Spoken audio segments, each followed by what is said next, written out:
আমার এই জীবনে তো আমি 2-3 জনই দেখলাম। বেগম খালেদা জিয়া, মাননীয় প্রধানমন্ত্রী শেখ হাসিনার ছোট্টবেলা দেখেছি এরশাদকে, আমরা তখন ছোট। তো মানুষের চাহিদার কোনো শেষ নাই, যার আছে বেশি তার চাই বেশি। এজন্য বিষ্ণু বলেছেন উনজুরু ইলা মান হুয়া আসফালা মিন, তোমার চেয়ে যে খারাপ আছে ওর দিকে তাকাও। ওয়ালা তানজুর মান হুয়া আ'লা মিন, তোমার চেয়ে যে ভালো আছে ওর দিকে তাকায়ও না, তোমার চেয়ে যে খারাপ অবস্থানে আছে ওর দিকে তাকাও। অনেকে নিজের অবস্থান নিয়ে সুখী না, এরকম আছে না নাই? আল্লাহ আমার এটা দিল না রে, ওইটা দিল না রে, পাইলাম না রে, কিচ্ছু হয় না, কি করব জীবনে, হতাশ। আসলে আছে কিন্তু অনেক, কিন্তু শুকরিয়া নাই, ডাকাত, ঠিক কি না? নিজের অবস্থান নিয়ে সুখী না, কিন্তু অনেক লোক আছে তারা আপনার অবস্থানে পৌঁছতে চায়। তাদের দিকে তাকিয়ে দেখেন, আপনি যে অবস্থানে আছেন এই অবস্থানে পৌঁছাটা অনেকের কাছে স্বপ্ন।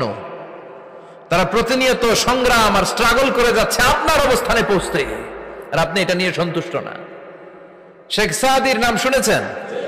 বালাগাল উলা কাশাফাত দুজা, এই কবিতাটা রচয়িতা ইরানের বিখ্যাত এক কবি।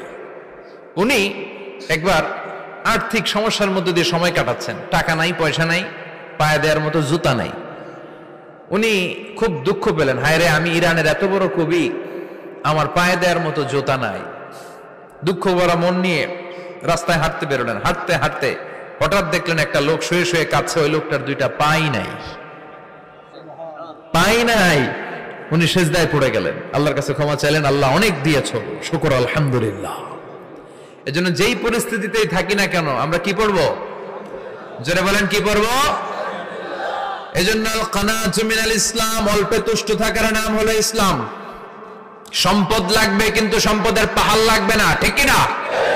অল্প খান, অল্প পড়েন, অল্প জামান, অল্পের ভেতরে বরকত ঢুকায়া দিছে কে? দেখবেন যাদের সম্পদ অল্প তারা সুখী বেশি। জরিপে এটা দেখা গিয়েছে, অনেক সার্ভেতে এটা এসেছে, যারা সম্পদশালী এরা দুঃখী বেশি, এদের দুঃখ বেশি, টেনশন বেশি। খুব স্বাভাবিক, টাকা যার বেশি রোগ তার বেশি, টাকা যার বেশি টেনশন তার বেশি, টাকা যার বেশি ঘরে শান্তি তার কম। আছে না নাই? ঘরের ভেতরে অশান্তি, ছেলে কথা শোনে না, ছেলে টানে গাঞ্জা, মেয়ে করে পরকিয়া, আছে না নাই? স্ত্রী কথা শোনে না, ভালোবাসা নাই, ঘরটা জাহান্নামের টুকরা। রোগ বালাই, এক একটা হসপিটাল বিল পরিশোধ করতে মাসে 5 লাখ 10 লাখ, আছে না নাই?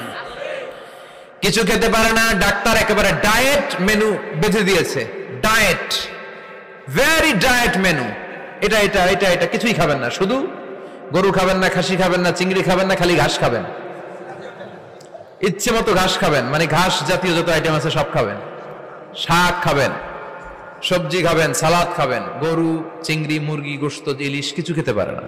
তাহলে রোগ বেশি, খাওয়ার মজা নাই, ঘরে সাংসারিক শান্তি নাই, খালি ব্যারাম আর ব্যারাম, ঠিক কিনা? কিন্তু সম্পদের পাহাড় ঘটেছে। আর অল্প যারা খায়, অল্প পড়ে, রিক্সাওয়ালা, কুলিওয়ালা, অল্প বেতনের চাকরি, কিন্তু হক হালালি মেনে চলে, দেখবেন শান্তি আছে অনেক। হ্যাঁ, বাসা ভাড়া দেয়, ফ্যামিলি চালায়, বাচ্চাদের স্কুল বিল, এরপরও মাস শেষে 1-2 হাজার টাকা হাতে থেকে যায়। আর ওর প্রতি মাসে 10 কোটি টাকা ইনকাম, তারপরও ব্যাংকের ঋণ আছে না নাই? সুখ কারে বলে? কিভাবে আপনি সুখকে ডিফাইন করবেন?